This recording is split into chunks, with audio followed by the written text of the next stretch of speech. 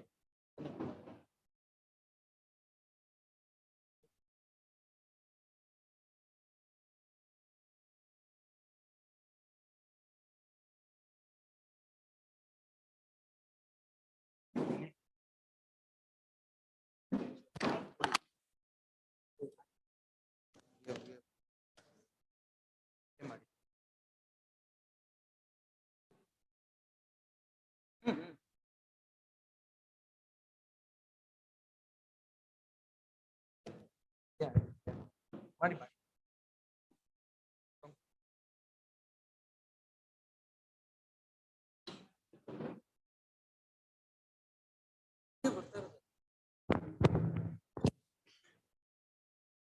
Sorry about the technical glitch. Please give us a few more minutes and we'll get this sorted. Sorry.